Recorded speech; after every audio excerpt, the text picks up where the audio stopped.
नमस्कार, आप सभी का बहुत बहुत स्वागत है एक बार फिर से आपके अपने YouTube चैनल एमपी रोजगार इन्फो में। आप सभी को पता है कि मध्य प्रदेश में अब आंगनवाड़ी सहायिका की 12,670 पदों पर भर्ती होने वाली है। तो आप ये वीडियो देखिए, ऐसे 2 डॉक्यूमेंट हैं जो अगर आपके पास होंगे तो आपका सिलेक्शन पक्का समझिए। अगर आपके मन में ये चल रहा है कि हमारे कक्का सरपंच हैं, हमारे फलाने रिश्तेदार हमारा चयन करा देंगे, तो फिर आप सबसे बड़ी भूल में हैं, क्योंकि इसमें जो चयन होता है पूरी पारदर्शी तरीके से होता है। अगर आपके पास दस्तावेज रहेंगे, आपके पास सर्टिफिकेट रहेंगे तो आपका चयन होगा, वरना फिर आपका कितना भी आप जोर लगा लो कुछ होने वाला नहीं है। तो आप अगर आसानी से अपना चयन करवाना चाहते हैं, कई बार क्या होता है कि पात्र होने के बाद भी आपका चयन नहीं होता।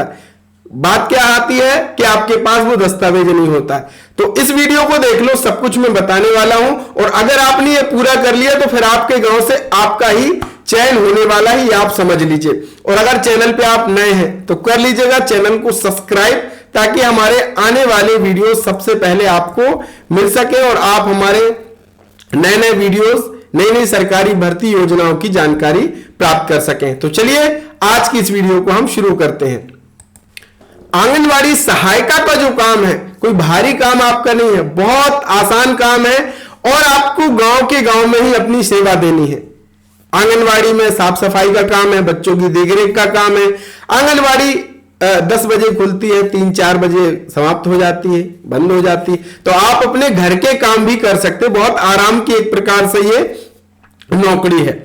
और इसके लिए अगर आप आंगनवाड़ी सहायिका बनना चाहती हैं तो इसके लिए जो योग्यता रखी है वो है आपकी उम्र होना चाहिए 18 से 45 वर्ष। इसके साथ ही आप उसी गांव या उसी वार्ड की निवासी होना चाहिए। वार्ड का मतलब शहरी क्षेत्र से है ना। अगर आप ग्रामीण क्षेत्र से हैं तो उसी गांव की आप निवासी होना चाहिए जहां पे भर्ती है। अगर आप शहरी क्षेत्र से हैं तो उसी वार्ड की निवासी होना चाहिए जहां पे भर्ती है।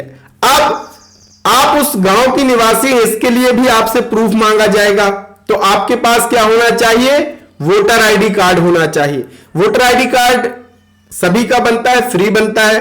अगर आपका नहीं बना है तो आपको करना क्या है, अपने BLO बूथ लेवल जो अधिकारी है उससे संपर्क आपको करना है और अपना वोटर आईडी बनवा लेना है। या तो आप किसी भी ऑनलाइन में जाकर के भी अपना वोटर आईडी कार्ड आसानी से बनवा सकते हैं।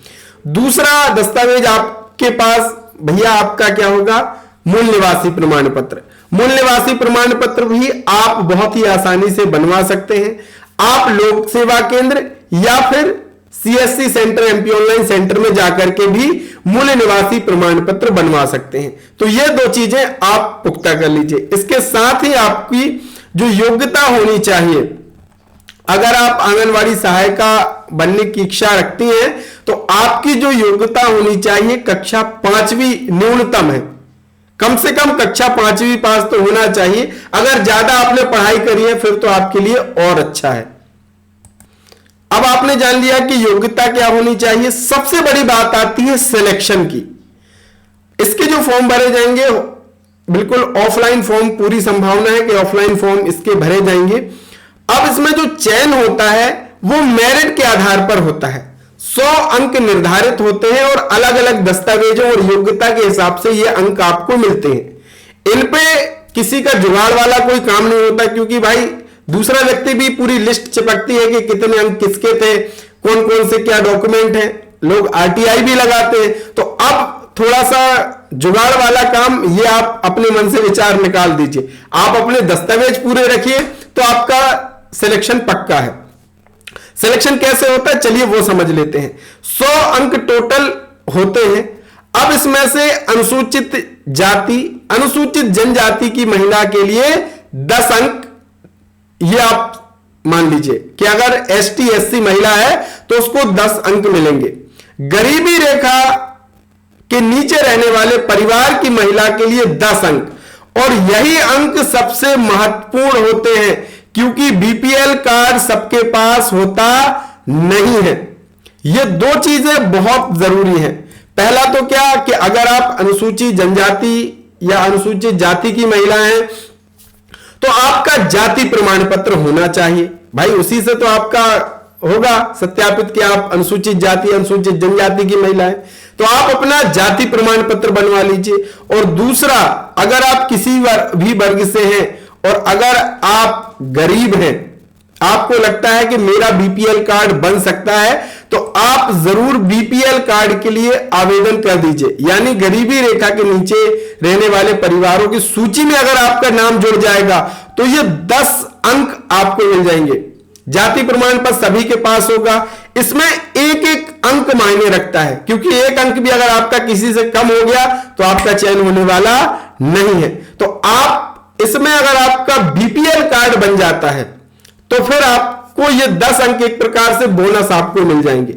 और बहुत सारे भाई बहन ऐसे योग्यता रखते हैं लेकिन वो आवेदन ही नहीं करते। तो अगर आपको अपना बीपीएल कार्ड बनवाना है, गरीबी रेखा की सूची में अपना नाम जुड़वाना है, तो आप लोक सेवा केंद्र में आवेदन कर सकते हैं। ऑनलाइन भी कर सकते हैं, लेकिन मैं आपसे कहूंगा कि आप परेशान ना हो, खुद से करने में थोड़ी सी समस्या है। आप लोक सेवा केंद्र में जाकर के आवेदन कर दीजिए। और हां, मूल निवासी भी लोक सेवा केंद्र से बन जाएगा। अगर आपका जाति प्रमाण पत्र नहीं बना है तो आपका जो तहसील स्तर पर लोक सेवा केंद्र संचालित है, वहां से ये तीनों दस्तावेज आपके बन जाएंगे। बीपीएल सूची के लिए आवेदन हो जाएगा, पात्र होंगे तो आपका बीपीएल कार्ड बन जाएगा, जाति प्रमाण पत्र तो आपका वहां से बन ही जाएगा, और तीसरा मूल निवासी प्रमाण पत्र अगर आपके पास नहीं है तो यह भी आपका वहां से बन जाएगा। इसके साथ ही जो अंक निर्धारित होते हैं, विधवा, परित्यक्ता, तलाकशुदा या 30 वर्ष से अधिक आयु की अविवाहित महिला के लिए 10 अंक है। अगर कोई महिला है जो अविवाहित है और 30 वर्ष से उसकी आयु अधिक है, तो फिर क्या होगा कि 10 अंक उसको और मिल जाएंगे। तो ये इसके साथ ही अगर 5वीं पास है 40% से तो 30 अंक मिलेंगे। अगर 40% से अधिक अंक हैं तो प्रत्येक 2% पर उसे 1 अंक और मिलता जाएगा। तो यहां पे अगर आपके 5वीं में अच्छे अंक हैं तो यहां से फायदा हो जाएगा, या फिर अगर आपने 8वीं या उससे अधिक, 5वीं न्यूनतम है, 8वीं कक्षा पास करी है या 10वीं पास कर ली है, तो आपको 10 अंक और मिल जाएंगे। अगर आपने 5वीं से अधिक की परीक्षा पास करी है, 8वीं 10वीं, तो 10 अंक और आपके ये मिल जाएंगे। तो मैं आपसे कहूंगा कि चयन में ये 2 चीजें बहुत ही महत्वपूर्ण है। पहला, गरीबी रेखा का कार्ड, और दूसरा आपका जाति प्रमाण पत्र। और साथ ही साथ अगर आपने 8वीं पास करी तो ऐसा नहीं कि 5वीं न्यूनतम योग्यता है तो आप 5वीं की मार्कशीट लगा रहे। आपने जहां तक पढ़ाई करी है वही मार्कशीट आप इसमें जरूर संलग्न कीजिएगा। और अभी भी हमारी बहुत सारी ऐसी बहनें हैं जिनका मार्कशीट का अता पता नहीं होगा, आप लिख के रख लीजिए। जब भर्ती आती है, गांव में फॉर्म भरना शुरू होते हैं, तब वो जागृत होते हैं कि भैया ढूंढो हमने कहां मार्कशीट अपनी रख दी है। तो अभी आपके पास मौका है, अभी तमाम ये दस्तावेज तैयार करने का आपके पास अवसर है।